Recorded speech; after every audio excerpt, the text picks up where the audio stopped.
when the podcast starts. Yes. What happens when the podcast starts, Mitch? It's like right now. Yes. And and you introduce everybody, and I sit here and look silly and. Yes, that's how we like to start things. It's just off the rails. But hey, welcome to Mitch and Mike's voiceover journey. With us today, we have the lovely, effervescent Jacquie Blackman. Hello. How are you doing, Jacquie? I am wonderful. I am, like I said before, I am honored and excited to be here. I really am. We are as well. And Jacquie has the distinct. I have been in Jackie's presence twice as often as I have been in Mitch's presence. So how about that? That's two. Is that 2 times? That's 2 times. Yes. Okay. We got it. Jacquie and I have both been to One Voice in Dallas for the past 2 years, and met her. Well, we both met her online in the Global Voice Acting Academy group sessions. Yeah. You know, and you can't help but love her, and so you get to talk to her and chat and whatnot. And she got on the Discord and everything, and we planned on hanging out and getting together at One Voice last year, which we did, and had a great time interacting. And then this year, it was like she was one of those people that I was excited to see again. Where it was like, I'm going back, and hey, Jackie's gonna be there. Woohoo! We get Same. I was so excited to see you. Excited to see you. Aw, I want a Jackie's story. I mean, you know, it's every time we see each other in a workout, it's like, oh hey. But now we get the.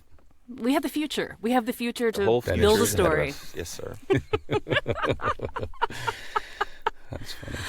Well, Jacquie, first of all, how you doing today? You doing good? Great. You seem like you're in a good mood. So I'm in a great mood. I booked 2. I mean, not gigantic, but I booked 2 gigs on Monday last week. All right. Whoa. Which was amazing. Yeah. And I was working on one of them today. I got feedback, and they were like, "You're too much," which is always the feedback I get. Can you re-record? And I was like, "Absolutely, no problem. Let me do that for you." Huh. And then the other one, I haven't had a chance to look, but I got. He's sharing the, not the final, but kind of the draft he shared with the client, and so I'm excited to watch it. So I can't. So, anyways, I'm. The thing is, I'm always generally in a pretty good mood. You are a very bubbly person. It's I rare. I haven't run into at One Voice and wherever, and anytime I've talked to you, there's never been a time where I've felt like I've had to say, Jacquie, what's going on? You okay? Yeah. Not that there aren't those times, but I've never seen them. Yeah, I try to be. One of the things. Anyway, I'm probably going to jump all around, and That's we okay. can we can jump all around. Like we can jump up, and jump down. Down. Down. Yep. Jump. Yep. One of the things I've kind of learned is I love being a hype person, and I love being in a good mood because that brings everyone else in a good mood. When you're in a crap mood, everyone gets in a crap mood. Amazing how that Why? happens. Life is too short. Like, let's have a good time. Let's have fun. All Right. right. The Jacquie. Every room needs a Jacquie. That's the motto. I'm gonna. Well, and that's the thing. Like, I also recognize that I'm a big personality, so I'm not for everybody. But over the years, I've learned to love myself and not. I used to. I guess we're gonna get very philosophical right off the bat. Let's do it. I used to very much like hold back and be, not fully be me. And always embarrassed about myself. And try to gatekeep myself. And I just don't really do that anymore. Because life's too short. I want to have fun. I love being happy. I love meeting people. I love having a good time. I love being silly. Yeah, it's like, why not? And that's why we wanted to have you on, because you bring the room up, and we love to be silly as well, and we can all be silly together. Boop. Yeah, let's do it. Let's do it. So that's me. That's me. That's me. All right. Well, we want to find out more about you. Did you have a question, Mitch? You kind of gasped there. I don't want to step on you. Sorry, was that loud? Yeah. Oh my God, I almost shot water everywhere. That would have been hilarious. It was okay. We're not in the same room, so I was not planning on being that big there. Overacting. Anyway, it was a great lead-in. Where did that all start? Mike was getting there. I know he always does, but I'm going to do it for him this time. Yeah. Because you said you've gatekeeped, and I feel like when you start to become an adult, that just happens, right? And a bubbly actor has a start. Please enlighten us. I mean, it is kind of a long story, but I'll try to keep it brief. Okay, these podcasts are not hour. short, so Okay. you talk and we'll go. Oh wow, and that'll be good. So I'm super excited. My mom's excited about hearing this podcast. So let's make sure we all. Hi, Mom. Hi, Mom. So basically, I have to, of course, bring her in. I mean, when I was young, I had a flair for the dramatic. I know you're going to be surprised on this. And so some of the stories that she would tell of me being young, she would take me to the grocery store and she'd be like, okay, now don't run away. Like, don't get lost. Because, it was the time where it was like, stranger danger. It was all like everyone's getting kidnapped and whatever. And I would, of course, run away. I would go run away. I was always fiercely independent, and I would run away. And she'd be like, "Ah!"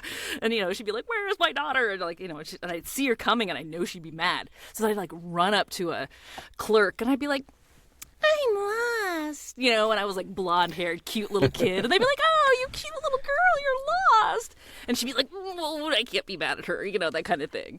And if let's say she did get mad and she was like, you ran away from me one too many times, and one time I guess we were leaving the grocery store, and there was these two old ladies coming in, and we were going out, and I turned to them and I was like, "Help me."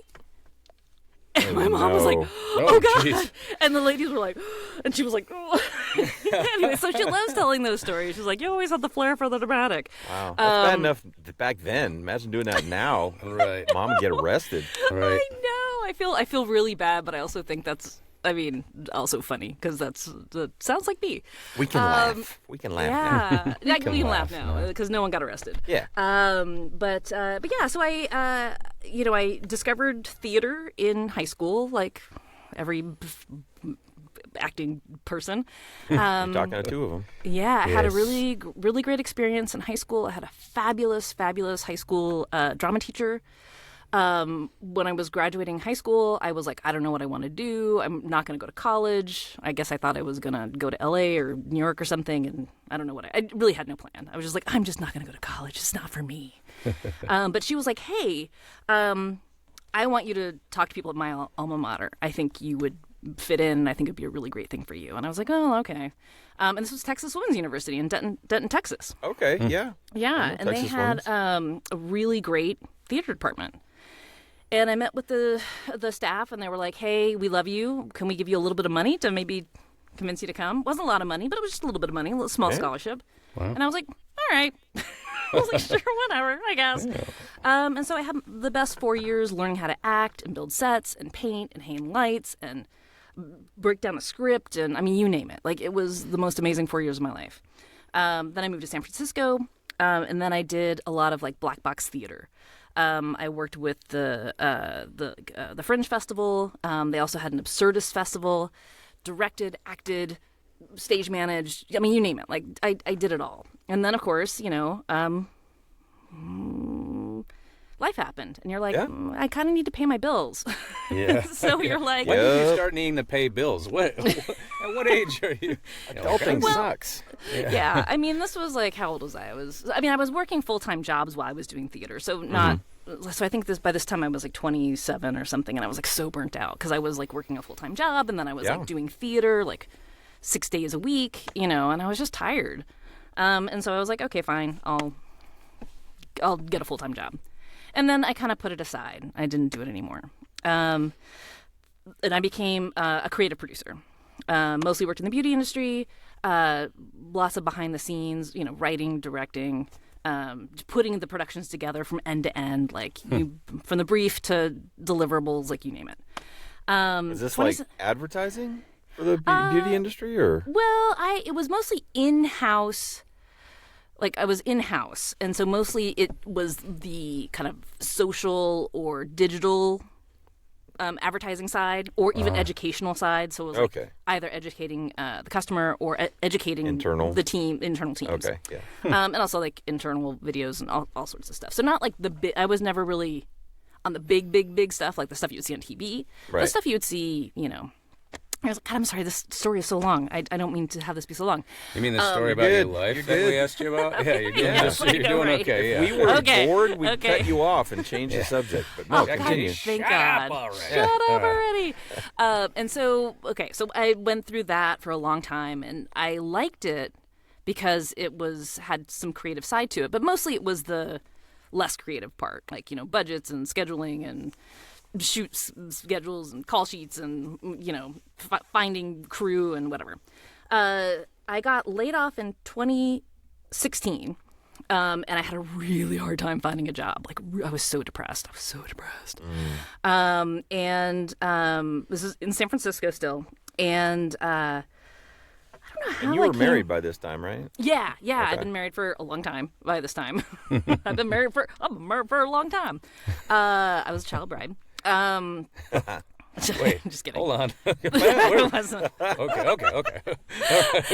That's like, people are always like, wait, how long have you been married? And they're like, you're too young to, and it's not true. I am old enough to be married that long. Anyways. Tell us now, how long? 23 years as of June. And I've been with my partner like 26 years. So he's, Congrats. we've been together a long time. That's awesome. Yeah. And so 20, and I was like so depressed. I was like, hey, I'm really depressed. I can't find a job. I saw this intro to voiceover class. Can I take it? And I wasn't working, so we only had one income, and so I wanted to make sure, like, hey, how do you feel about me spending the money on this thing that Right. Yeah. just to get me out of my doldrums? And he was like, oh, okay. And so this was with Elaine Clark at Voice One in San Francisco. And Elaine Clark, if you don't know who she is amazing. I really appreciate and thank her for Voice One, for sure. Anyways, I took the class and I was like, oh my God, this is amazing. I immediately signed up for everything else. Like, basically took all of her core classes, commercial narration. There was like maybe Your character, husband's and like, then, what's this? Yeah. What's this on the... well, it kind of ended up being like, he was a How little many like, credit okay. cards did you sign up for? Right. I don't remember. It was just amazing. Like, and that's where I met like David Rosenthal and Christina Medina, and like, who else? I worked with David Noy. Like, there were so many people that kind of came through that I had a chance to work with. And I mean, I had made even my first commercial and narration demo with Elaine. And they were great. Like, I really loved my demos. Like, I felt good. I mean, I was still a noob and scared, and when you get your first demo, it's like, well, I don't know. Anyways, we can talk about that later. But then it was like 2018 rolled around, and I got a job. And it was very, very full time. It was, again, a producer position. Working for the beauty company, and I just didn't have time to do voiceover anymore. So, but at the time, like, GVA existed, and so I was a member then, and I kind of put the mic in a box, put that away. I kind of canceled everything else, but I always kept my GVA membership. And basically, okay, so that was 2018, and then. Oh, God. Okay, so then basically... Gee, what happened a couple years later? Well, what's funny always is... seems to be the catalyst for every story. It wasn't my catalyst. In fact, I was working harder during COVID. I didn't lose my job. I ended up working with, the team that I worked with at the video center was amazing. We figured out how to produce videos while in COVID lockdown. Right? We did things like, we used things like this to be able to film people and do stuff and still continue to be able to create content. We were working harder than we've ever worked in our lives. It was, I had no, all the people who were like, I didn't have anything to do during COVID. I'm like, oh, I was not one of those people. I had so much to do. Okay, good. Then you understand where you're like, you're and you're thinking, anyways, COVID's happening, but you're like, oh my God, I've got to do capitalist society things like sell makeup. Like, I don't, who's wearing makeup? Nobody is.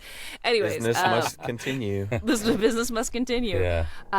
And so 2022 rolled around, and I was like, okay, either I've got to get back into this or cancel my GVA membership. And once I cancel my GVA membership, that's it. Poop or get off the pot. Basically, it was a poop or get off the pot. It was a poop. I said poop. Yes, I did. Poop or get off the pot. Get off the pot. And so then I started going back into the coach-led workouts. And then I was like, oh, I miss this so much. And then 2022, I was like, okay, I'm going to start doing this again, like part-time. Like, I'm going to see what I can do about whatever, blah, blah, blah. And then 2023, I got laid off. Surprise, surprise. It wasn't a surprise. Things weren't going well, but things. Anyways, I'm not gonna. We won't talk about. Cut that part. No. Let's talk about anyways, the good things. Yeah, but it was basically like, okay, and I was so burnt out. And so I kind of made a agreement with my husband that I was like, I'm gonna take a year to see what I can do with this voiceover thing and see how I feel about it. Now, granted, a year in voiceover world doesn't get you much, especially when you're so new, right? You don't know what you're doing, and you don't know what you don't know. Even though I felt like I had a lot of, talent because I, had a theater degree and whatever. Like, I've had like the training and everything. Yeah. But there was a lot I didn't know, and there was a lot of things I was too scared to do. To be able to kind of propel myself into the career, like really propel myself. Yeah, so I guess I'm going to get deep for a minute. So there's some things that happened early in this year. So anyways, the year came up, and it was like, okay, now I got to try to find a job. And then some other stuff came up where it was like, oh my God, am I going to have to give voiceover up again? I had to basically take like 8 months off. Like, even though I was kind of around and I was still doing things, and I was still being happy, like kind of like shit was hitting the fan in the background. And every time I'd be like, I gotta walk away from voiceover, something would happen. Like, someone from Voquent would be like, hey, we want to book you for this job. And I'd be like, okay. And I don't know if you have booked anything from Voquent. Sometimes you don't have to audition. Yeah. And I didn't have to audition for this piece. They're like, we just want to hire you. I was like, all right. Like that kind of stuff would happen where I would maybe audition for something and then book it. And not saying that I was like, oh, I auditioned once and then I booked it. Like, it was like I was auditioning, and then it was like, I'd be like, okay, I'm done with this. And I'd be like, oh, you booked it. And I'd be like, oh, okay, cool. Right. When you're finally giving up, when you finally stop trying so hard, it's like, oh, you're just acting now. You're just doing the thing. Yeah. Yeah, but also it was just like, it kind of like, watching like Mitchell North's, his little sit with you. Like, he was like, like the universe was telling me, and that is what it really felt like. Yeah, to me. but Mitchell is the exception to the rule, I think, where things just kind of, God opened up the heavens and went, oh, here all the things are going to start happening. That's true, but I still feel like it was relatable, because there's a lot of things that could have happened that could have made me go, yeah, I got to stop this, and I got to go back to corporate work. And there were things that were like, no, you're good enough. You belong here. And I think that was huge. And so now, like, kind of what I'm dealing with now, I mean, obviously, it would be great to have a full-time salary. Because, 2 salaries are always nice. But I've been jobs hunting for like 9 months. And there's been times where, like, the job description, and I've had a reference, like, perfect. Like, I would fit in, like, I could jump in and get that job done. Yeah, I'd still get rejections in, like, 12 hours. And I'm like, okay, maybe the universe is telling me that I should be looking for a full-time gig. So now I'm at this point of, like, okay, so the full-time gig stuff isn't working. And then OVC basically happened. And my goal for I'm sorry, I'm just like talking. You guys aren't even asking me questions. I'm sorry. Okay, like I said, I mean, if there was a reason for us to prompt conversation, we would. We've gotten good at that over the year, the year we've been doing this. I don't know how you keep a coherent thought that long. I can't do it. I can barely ask you a coherent question. You're keeping a very good line of what's going on in your life. That's Mitch's thing. He'll be talking and he'll be like, so that, and then I don't know. I don't know where I was going. Yeah, I don't know. I have no idea. So the fact that you're continuing to have a coherent story is miles beyond where we'd normally be at this point. So okay, sounds good. I will say, and I think the other thing that I can add in regards to why I feel like this is right for me is I'm a born storyteller. I love telling a story. I just love being able to share. And so that's, I guess, why I can just talk for hours. And anyways, where was I going with this? And so basically, I felt like the universe was telling me, like, hey, you're not you're not going to get a full-time job. But whatever the job market out there is terrible. And so my goals for OVC was basically like, so last year OVC, our first time, it was basically like, hey, let's just check this out. How do we feel about it? Right? Like keep quiet, say whatever, And stay you in the met back. lots of wonderful people. Met lots of wonderful people, but I don't know if you remember, but I was like, I'm just some dummy. Like, I'm not a voice. I don't know. Like, and I would run away, right? Like, I wouldn't be like, I'd be like, oh, don't talk to me, talk to them.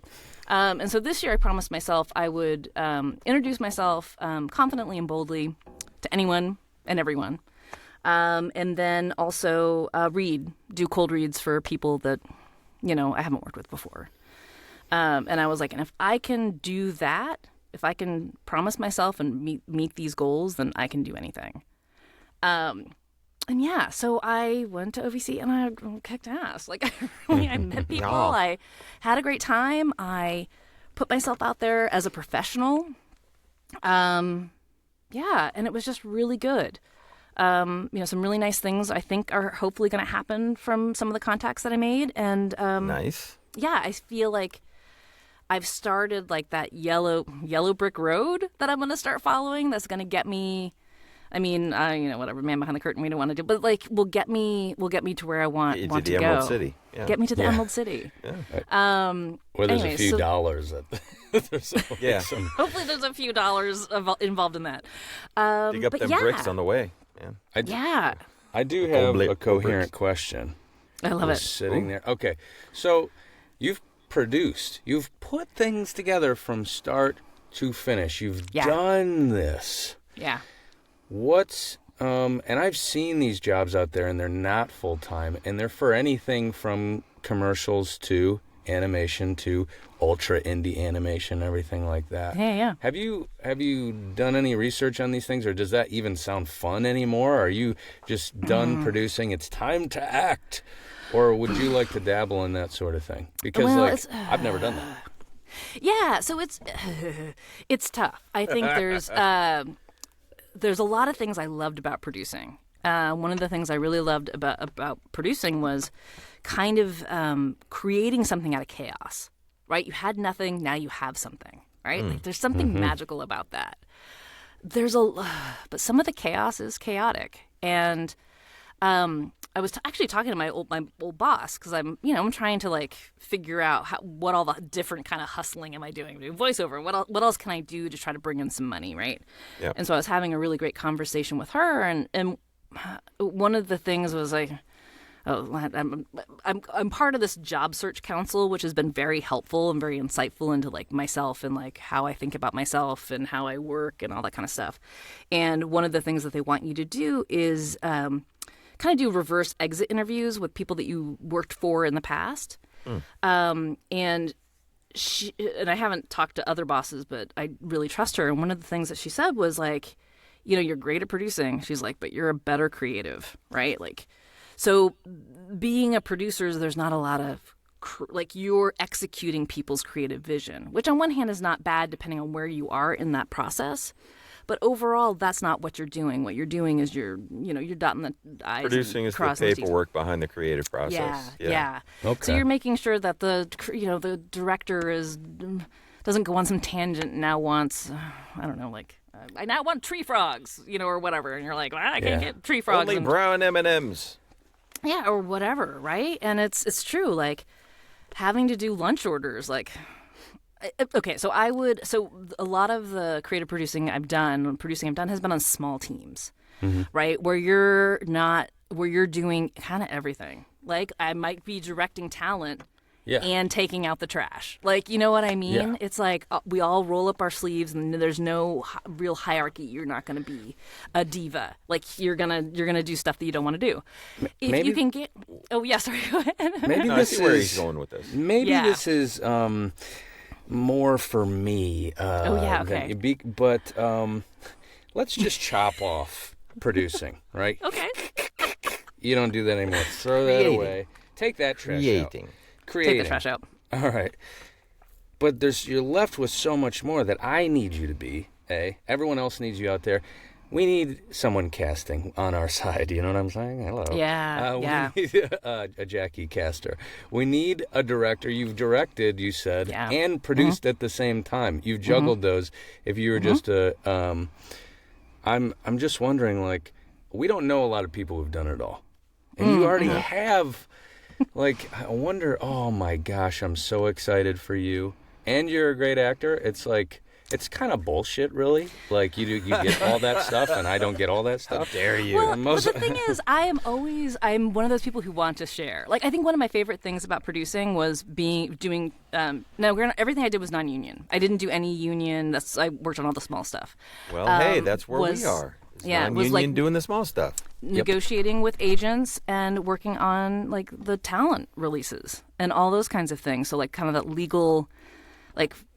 Looking at like the releases and making sure like all the usage is right. Like I understand all that stuff, right? Like I understand how to negotiate and how to talk. And I feel like that's like one of the big bonuses I have. I feel like I can be like, oh yeah, that usage is, because I know there's a lot of talk about usage in our group and about oh, well, it's got to be GVAA, whatever. And it's like, well, I don't know if, there's a lot of like things, like there's times I'll be like, yeah, that's a low rate, but it looks like what's going to happen if I can read between the lines, it looks like it's only going to be in this one thing. Like maybe 10 people might look at it. Okay, I'll take $250. But if it looks like they're going to do other things, then maybe I might negotiate. And I think that's, I feel like that's scandalous, by the way. I can't believe you said that out loud on a recorded podcast that maybe you don't take GVAA rates. Oh my gosh, I'm going to come out and say it. Me neither, okay? You got to get paid sometimes. There's plenty of people. But there's plenty of times as well that I've like, when I've still submitted an audition, but I'm like, let's say they're like $300 for a TV ad and a radio ad and a digital ad, and I'm like, $3,500. Yeah. And to me, the whole in perpetuity thing, that throws everyone for a loop. Now, I know, and this is going to be controversial, but this is how I look at these things. The copy, the branding is going to be old eventually. They probably just want to make sure that they can keep it on their website and not have to take it down. Normally, like what you would do, like when I would negotiate with agents, I'd be like, hey, I want 1 year to be able to like use it for whatever and repost it or whatever. Right. And then on the website, once it's posted, it's in perpetuity. We're not gonna repost it. We're not gonna we're not putting money behind it. We're not gonna do that kind of stuff. But it'll still exist. But it'll still exist because no one wants to have like something on their website or on their social media, and then you take it, or like when YouTube used to be a big thing. Like when you took it down from YouTube, it'd be like, this video is not available anymore, right? And you don't want that on your YouTube as a business, right? So there's definitely things to think about, and obviously you don't. Yeah, it's tough because sometimes if it's like, it looks like it's a TV commercial, and they're like, it's gonna be just digital, and we want in perpetuity, I might not audition for that, but if they're clear with their usage, and again, I know other people would be like, well, if it's set, hopefully what's going to happen is you can say, hey, here's my usage. It's 1 year you talk or whatever in perpetuity. You have a conversation with another human. Yeah. Is what you're saying. Actually, and then hopefully talk to the person. You can ask the questions, and then you can decide or not to take it. Right? You can be like, no. It always comes down to that. You can decide or not to take it. Yeah. So my question for you is, along the same lines as Mitch's, like you've done the creative thing. You're voice acting now, but you've been in all facets of a creative process with the beauty company, creating a product, creating a finished thing, whether it's producing, taking out the trash, directing, hiring the talent, whatever. But it's a creative process, and putting all the stuff that you hate aside. Has there ever been a desire, because you are a storyteller, because you are a creative, has there ever been a desire in you to create something, if it's an audio drama, if it's maybe my slot is, yes, I want to voice act, but also maybe I should be in casting, or maybe I should be in advertising, or maybe I should be writing copy or writing stories or anything like that. Have you ever? So there's a couple things. Like I feel like I'm kind of a Jackie of all trades. Like I would see love what you did there. You right? son of a. I know. I would love to one of my favorite things was casting. Like I loved casting. I loved talking to agents. I loved figuring out like what is the right look for the thing that we're going for. I also feel like I tried to be very fair in the sense of like, you know, companies, especially like in-house creative, you know, a lot of times you have a very small budget.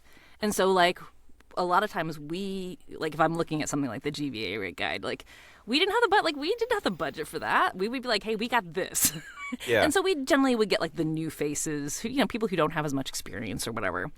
But yeah, I mean, so overall, like if I could get into like, I'm still new in the whole like audio drama thing. And I'm like, ooh, this sounds interesting and exciting. So exciting. It's fun. So I feel like I would love to like help build those worlds, and like directing would be amazing. One of the things I also loved doing, and this is one of the skills I picked up due to COVID, was I ended up doing a lot of editing. So a lot of video editing.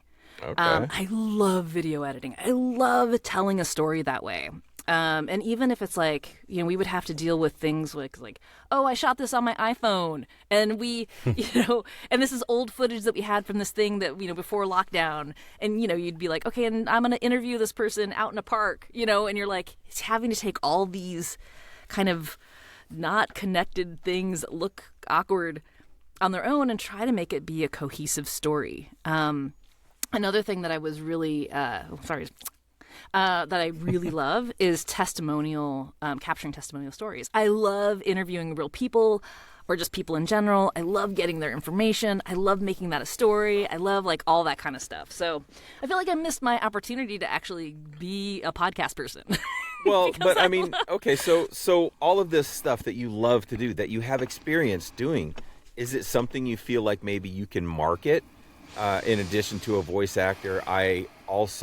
If you have a video project you need a voice for, Yeah. Hey, can we talk about other services I can offer as well, like video editing or like... Yeah. So I just recently changed my tagline because it used to be like, you know, clearly positive, positively human voiceover. But now I Did changed Rosenthal write that one? Yeah, we wrote that together. Yes, I knew it. I love it. But I've changed it now to something that's a little bit more brand forward in the sense of like, now you know who I am. So I'm a professional voiceover with a producer's perspective. Ooh. And that is one of the reasons how I got one of the gigs. Mm-hmm. They were I guess, you know, I auditioned and they looked at my website and they're like, oh my God, she's a producer. I'm going to reach out to her. So they knew that they weren't going to have to deal with whatever. Like they knew that I knew how to speak the language. And I think that's one of the things that's great because and I speak the language. I understand like what they need. And I understand like where I, as a voice actor, fit in the process.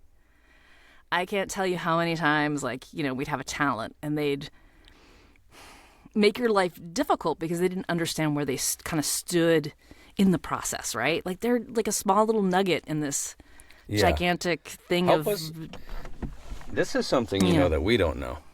Yeah. What are? Oh, not exactly, right? Yeah. What are those things that make us like thorny in a producer's side? Something that would make us not fit. Yeah. I think, you know, one of the things is just following up too much or too quickly. So I guess this is an example. I'll give the project that I'm working on right now. So I delivered files on Wednesday or Thursday. I can't remember now. I sent files off. And she was like, great. I'll get back to you hopefully tomorrow. She didn't get back to me on Thursday. She didn't get back to me on Friday. She got back to me today. And I knew that was going to be the case because what I knew she had to do is not only was she looking at it, her boss was probably looking at it, the business owner was looking at it, the copywriter was probably looking at it, like, and she had to like put it through, you know, the steps and being able to like, you know, get eyeballs on it or get ear holes on it. Earballs. Earballs. And so I knew that like what I was doing I mean, it's important, obviously, in telling the story, but the overall, like, that post-production part, I know it's just like, I'm just going to wait until I hear. I'm just going to wait until I hear. Yeah, it's so difficult, though, because, like, I'm waiting on a couple of things right now where it's like, hey, at what point do I email you back and say, hey, what's going on? Let's talk about this. How long have you been waiting? What is, like, I mean, you don't have to be specific, but, like, what is the project type, and what is, like, how did they hire you, and it's like, ask me anything. It's an audiobook, and they reached out to me about an audition that I did late last year that they shortlisted me for, and just I didn't end up getting cast, and they told me that it was on, they came back to me and emailed me and said, hey, we had to put the project on hold, but we're back, and we'd like, we were wondering if you're still interested. I said, yeah, great, and emailed them, and then didn't hear for a week, and I checked back in with them, and they're like, oh, we ended up going with this with someone else. I'm like, oh, okay, but we have these 2 other books, and we want you to audition for them. Oh, okay. So I recorded, sent them an audition, and he said, thanks very much. We'll review and get back to you. And it's been a couple weeks. So it's like, I want to just give them a nudge, but it's at the same time, I don't want to be that guy, that's just continuing to reach out. So I'm gonna let you know, I think you waited too long to reach out. If they asked you, especially if you said, we'll let you know. If you said, like, we'll let you know if you got it or not, that's different. But if you said, like, we'll let you know, then, yeah, like 3 days, 4 days, you could have been like, hey, just checking in. Cool if you, And the way I like to do it is basically like, hey, just checking in. I know you're swamped, but if you have anything new, just let me know. Like, literally just leave it like, hey, I'm not trying to be a jerk. I know you're busy. Wait here. Let me open up my email. Yeah. And, And so I think had you sent the audition and then followed up the next day, right? And then sent another email the day after, then then that would make you a pain. But if they said, hey, we'll let you know, that allows you to follow up, and not in a like, give me an answer, but more of like, hey, I'm just giving you a nudge, just checking. No big deal. It's all cool on my end. It's cool. So I'm just chilling. So what you're saying is send the audition and then an hour later say, I'm ready to start when you are. Jackie told me that you were going to hire me immediately if I followed up. Please. All of a sudden I send them the audition, and then 3 hours later I'm outside their office window. Yeah, like, hello. I'm perfect. You with have your like microphone. boombox, and you're like, whatever that song is from that movie. Okay, I'm dated. I just just dated myself. Song from the movie. I have a giant fat head on a stick of my logo. Like, it's me. But yeah, I think, there's one thing to I guess, it's like, think about it on the other end. How you would feel if you received an email that was like, I want an answer. I know you wouldn't ever say it this way, but like, I want an answer. You said you'd get back. To like, hey, I'm just checking in. You know what I mean? And giving it some time. Like, think how many emails that poor person probably has in their inbox. And that's why it's like, cold calling is hard too, because the whole marketing thing drives me nuts, because I feel like that. I'm sending them an email. I know they get 1,000 emails. They see mine. It goes, and then at what point, and then you have to follow up, and you have a schedule that you do it, and I just feel bad sending that second one, like, hey, you didn't get back to me, not this with language, but you didn't get back to me the first time, so I'm reaching out to you again to remind you that I'm still here. Yeah. And I loathe I would be that. interested in what your language is. So, and because that I think is huge. I can't tell you how many times like I received cold emails that were clearly from CRMs, or maybe not CRMs, but they didn't really have any thought behind them. They were kind of cold and a little rude. And then like I have not heard back from you. It's like, you're right, you haven't heard back from me because you're not on my you're not on my radar. Like and granted, I, of course, say what I say, but not what I do. I'm also like not terrified, but I've also held off on that cold marketing because I know you have to be very strategic about it. And I feel like if you're strategic about it, I mean, yes, you need to send out emails. And this is, again, I'm going to say a controversial opinion. there are a lot of producers out there who don't necessarily do their own casting. And I think, a lot of them do go through Voice 123 and Voices and all that kind of stuff. And I think just being able, do they want to know who you are? I have no idea. But it's like if you're contacting production houses, like if they work for a production house as opposed to in-house, I don't know. It's a tough one because I know, if I want to build my business, I gotta but I really think networking in person is a much better way to be able to get in the door. It always feels better. I send emails and messages as if I met them. Like, hey, look, it doesn't. Smart. It's literally just the most. I don't know how to say it. I'm just sup. I don't know what to say. I checked out your website. You got some crazy awesome videos on there. If you ever need a voice, I know a bunch of people, or I'm also a voice actor. I think I might be a little too. Might be in the other end of that spectrum. Yeah, too less. No professional. Professional. I'm just a guy walking by. Dog. Hey, check out your stuff. It's rad.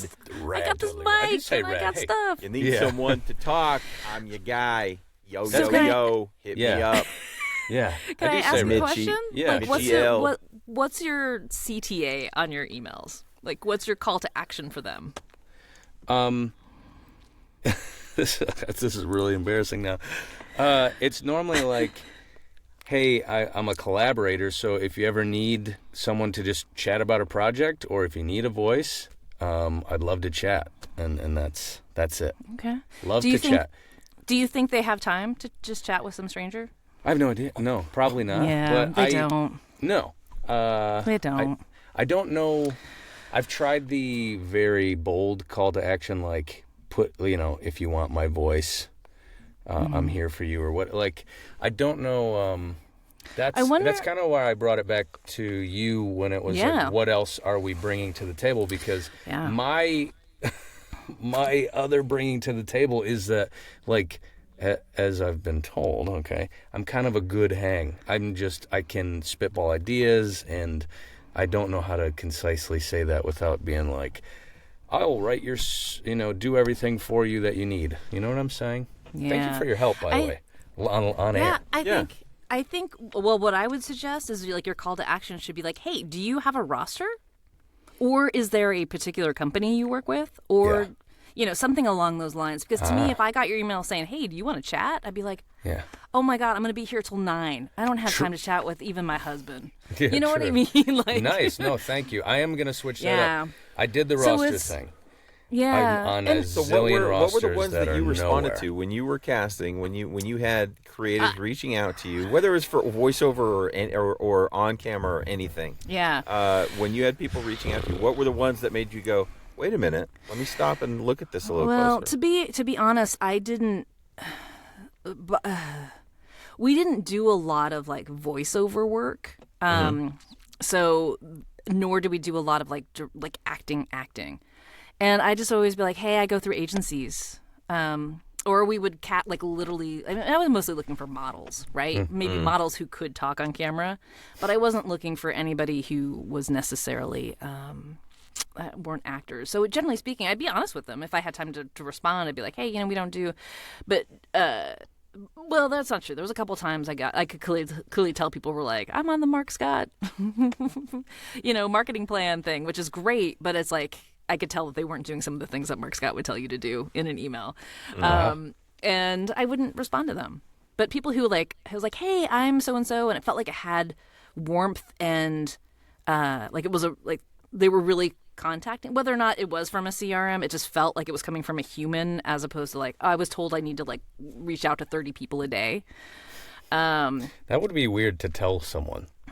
What?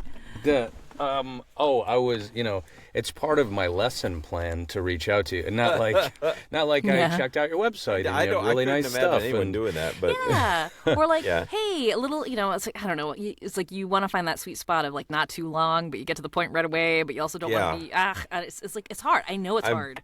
Yeah. It's hard. I mean, I can't even write my own email. It's hard. Why don't they just come to us? It'd be so much easier. So basically, if it felt real, if it felt like I was, they really had as opposed to like, oh, I was told that I should reach out to 30 people a day. And as opposed to just like, hello, I'm a voice actor. I would like to work for you. And it's like, you clearly don't know what I do or what my brands are or what kind of like, but if someone said like, hey, I love that you guys did this thing. I saw the YouTube video, or not even that. Like, hey, I love whatever. Like something. Pretzels. Just something that felt like they looked at the website or cared. I love the sound of my own voice. You should too. You should too. And so, like those people, if those people did write me, I would be like, oh my god, hey, I'm so sorry. We don't cast voice actors, but sometimes I would even listen to their stuff and be like, oh, your stuff's great.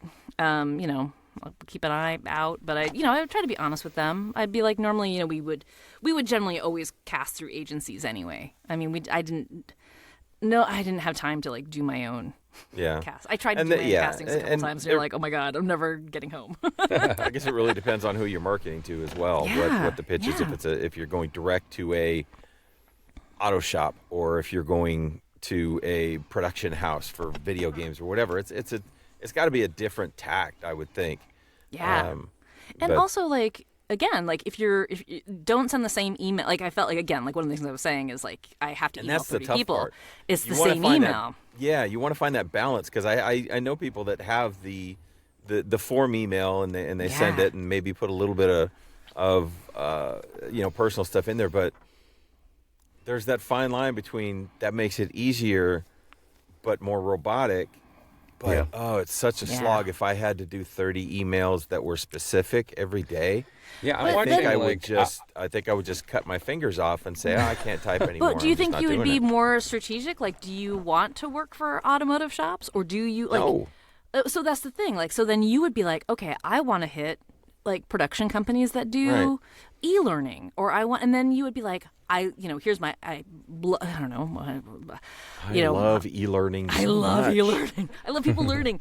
But I love sitting at my desk and staring at modules and answering questions and clicking next. Who does not? But you would make that more personal. It would be more like, hey, I love the idea of people like having the chance to learn and being able to clearly help tell a story. Like even then, and then you can say like, and I love that you guys do, I don't know. Yeah. I know. I'm trying to think how to write an email on the fly. Really yeah, I'm so sorry. Well, I've gone off the rails because, and I apologize. We asked you the question. You didn't go off the rails. We sent you off the rails because we were asking the questions. But now I have another question for you. Yeah. To bring it back to you.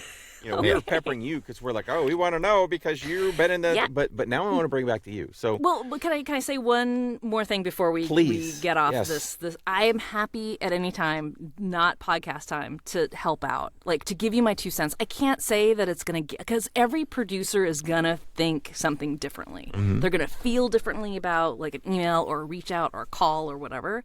But I'm happy to give you my 2 cents of what.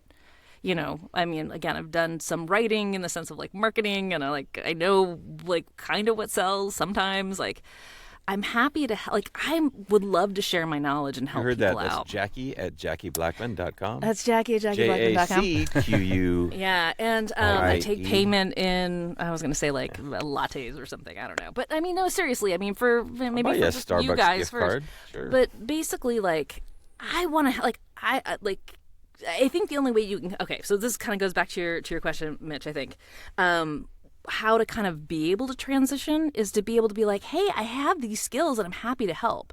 And once people go like, wow, you're awesome at this, then you can be like, oh, here's a business plan. I can start being like, I can start charging you X amount of dollars or whatever. Or I can come up with a seminar to like walk people through to feel more comfortable when they're like, not that I'm a lawyer, but so the release that came, like the release that I had to sign for this project, I read it, and there was one thing that was like, hey, you can't for like the next year. It's like, was obviously written in legalese, but it was basically like, hey, you can't poach any of our clients for the next year.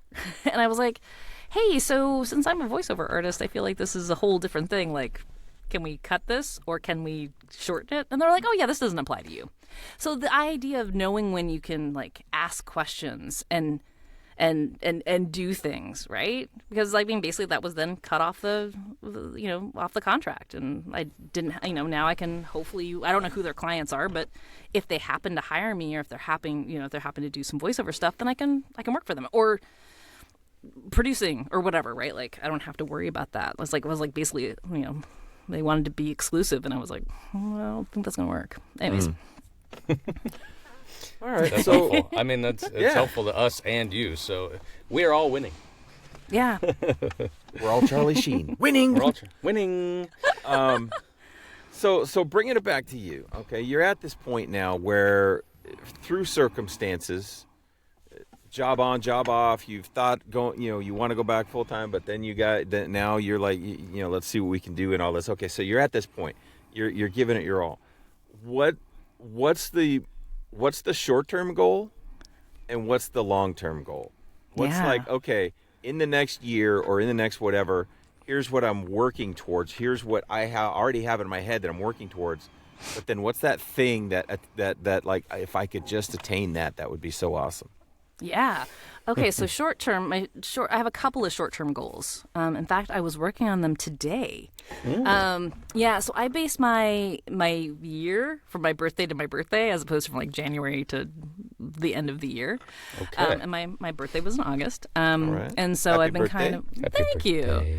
As a true Leo, I like to celebrate pretty much the whole year. I think I might have known that. I think I might have said happy birthday to you at one voice. I think you did because it was the week before. Yeah. Let's see. Can I find my list? Oh, I have too many tabs open. That's okay. Paraphrase. But basically, it's like, I mean, there's large goals like improving marketing, improving my tools, improving my my talent. And expanding, and also improving, things in my personal life. And I think short term, so I signed up for Mark Scott's 30-day challenge, and it was amazing. Still going. Yeah, it's still going. I obviously have failed out because I have had a crazy, crazy September.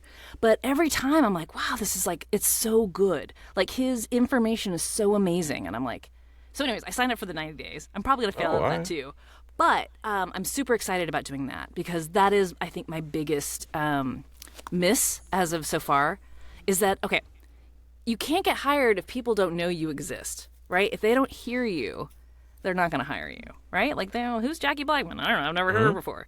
So part of the whole thing of introducing myself confidently and boldly, that's going to get extended through the year. And that means how do I market myself? That includes can I get on additional rosters? Can I get on get on more agencies? I want to have more, I'd love to have more agents working for me and working for them. I'd love to, work with agents. How can I kind of build up more work to be able to make X amount of dollars? So it's if I could make X amount of dollars in voiceover, then that will be amazing. So I want to coach with people that I haven't coached with before, outside of GVAA. I want to, and this is all for in the next year, work on updating my, I want to get a new character demo going. And I really, really want to just kill commercial read. So my focus is commercial and corporate narration for the next year. Really get really strong in those skills and hopefully book a lot more of that. So that I think is, again, I have tons of Well, that's good because it's something you thought about. We didn't surprise you with the question. Yeah, no. You have been thinking about it and you have been actually capturing those goals, and that's and they're actionable goals. Can I tell you there's something I learned about myself? Okay, so this is like you don't know what you don't know. And so last year I really feel what I did a lot of motion but not a lot of action. So I want to figure out how I can do action this year. So it's what are you have your tasks. You're email so-and-so, but it's what is the ultimate? So if I email so-and-so, again, if I cold email people, what is the ultimate goal? Is it to get on, make sure that I can get on rosters for corporate narration, or is it telephony, or is it, what is it? right? And make sure it's more specific to like there's an action at the end as opposed to be like, I have to email people. I mean, I keep going back to emailing people because it's like the thing that makes me want to sweat. But it's like, have to email people. So it's like, what is that action? By the end, I want to be able to be like, I'm going to be good stuff. Booking like things through I'm going to be booking things through agents. Like, and I'm going to be booking more of this. Like, that's the action. And then what's the motion to get me there? So that's kind of like, I was doing a lot of motion and not a lot of action. And here I am hoping to do more action, like an action star, There I you guess. go. That's a good soundbite, Mitch. Yeah. All right. Yeah. Well, speaking of sound bites, Telling me. I think we need to bite off some sound of some craziness. Ready to bet have some sound. Oh my God, I'm You ready to get nuts? excited. Yeah. All I'm right. excited. Yeah, I think I'm it's time excited. for that Chat GPT roulette. Sorry, I realize I Mitch keep doing and this. Mike created. We didn't create ChatGPT, but I mean, We actually hey, this created is our thing. ChatGPT. This is our jam. You're right? like, we're billionaires. We just do That's this Mike's for fun. full-time Yeah, job. why have we not trademarked to this? All right. Mike is ChatGPT. He just sits in his house and like answers questions Yeah. poorly. Did you know? All right, here we go. My answers Stopping and may coming be right wrong. back. Okay. Boom. Okay. All right, we're doing a dry run. No, we're doing a cold read. No, we're gonna rehearse first. No, we're gonna do a cold read. No, this is what we've been doing for the last 8 minutes. I'm sweating. I'm sweating. But we are doing a cold read. We Doing a cold had read? ChatGPT write us some weird thing, and we've read like the first line of each, so we don't know how this is gonna go. But this is gonna be fun. But Jackie finally said, no, let's just go. Let's do It's it. cold read. Real Cold cold read. read. So here we Can go. I put a little touch on this? Little Yeah. do you know, these are gorillas. So just put that in your head, listener. You're not going to Yeah, find out in the somehow- script. Yeah, we told ChatGPT these were gorillas, but I don't think it came out in the script. So we'll see. We'll see. Yeah. All right, okay. here we go. Yep. All right. You know, Lou, Memphis ribs ain't just food. They're a promise. A handshake between smoke and soul. A handshake. Yeah, brother, this is a full bear hug. Hickory kissing molasses, vinegar dancing with paprika. Every bite like Elvis, singing gospel through a rib cage.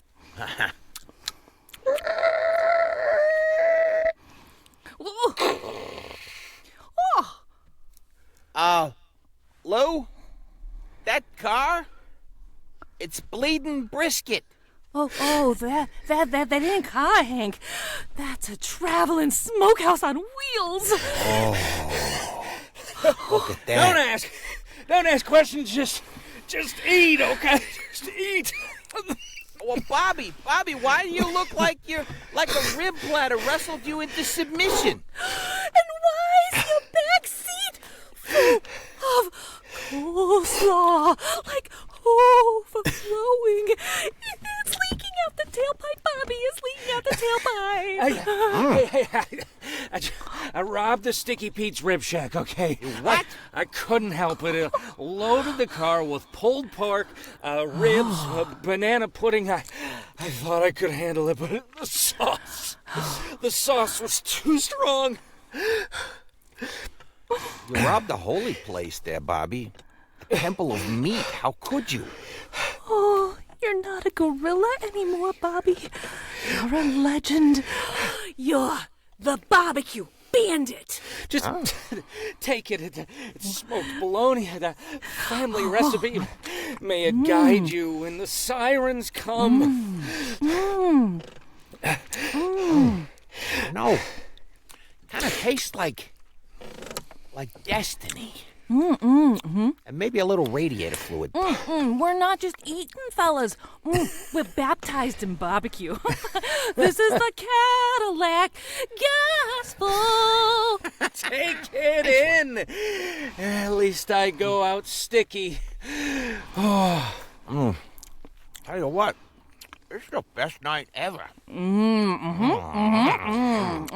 Oh, You got a little in your teeth there, Lou. thank you. Yeah. There you go. One time it said gorilla. It just threw that in there. Gorillas. Fade out on gorilla laughter. And that just proves our point that AI is crap, but we love it. That was so much fun. Yes. I can't wait to Now I listen got a back hankering and for see some how good many. barbecue. Yeah, We could go out same. maybe That's- tomorrow night and get some barbecue. Bad Same. Brad. Shout out to Bad Brad's Barbecue in Livonia, Michigan. Hot spot around here. Yeah. I don't know if I trust Detroit barbecue. I mean, you got Texas barbecue, you got Yeah. Memphis barbecue, Yeah. you got Nashville barbecue. Yeah. They I don't know it if there's for- any other. They brought the type. I don't remember which type from a place. And I've had, like, say, Kansas City barbecue, and Kansas City's the other one, yeah. nope, compared to Bad Brad's, what I had in Kansas City doesn't compare to this one spot. I don't believe it. In Okay, Detroit. next time I'm in Detroit, I'm sure there We're will be going a to time. Bad You're going to Brad's. take me to Don't believe Bad it. Brad's, and I'm going to tell Jackie's you coming whether to it's Bad good barbecue or Brad's. not. I'm gonna come. Yeah. We're going to dress as gorillas. We're gonna dress as gorillas. We're gonna All like. right. I know it's gonna be yeah it's gonna be great. I would love that if we dressed as gorillas and cosplayed our ChatGPT roulette For at a bit. Bad Brad's barbecue. For a bit, yeah. That would we're- be epic. We're just champagning only we our would rib get it. bones, and only we would get it, and then we your would mom. laugh at the. Your and mom my, would get it, Jackie. Yeah. My mom would get it. She can She'd be be here, like, too. "What are you doing, making a fool out of yourself at the barbecue place?" I'd be like, "Well, par for the course." Well, that was a good time, Jackie. Thanks so much for joining us. my God. Hope everyone here got just enjoyed their little taste of Jackie Blackman and her positivity and her tips and all the fun things. Yeah, reach out to me. I want friends. I need friends. I'm desperate. I need friends. Just kidding. No. Friendship. And next time you serious. guys can enjoy my tips. Oh, Like burnt ends? No, I'm not even going there. All right. With that, let's go ahead and let y'all go. Thanks for tuning in. Thanks for joining. Tell a friend how wonderful this podcast is, and we'll see you next time. Awkward goodbyes. double hand wave. Double hand wave. Still got something in your teeth, Jackie. Oh, now this Okay. is awkward. Yeah. Yep. This is great. Okay. I mean, cool. How? Okay. Bye.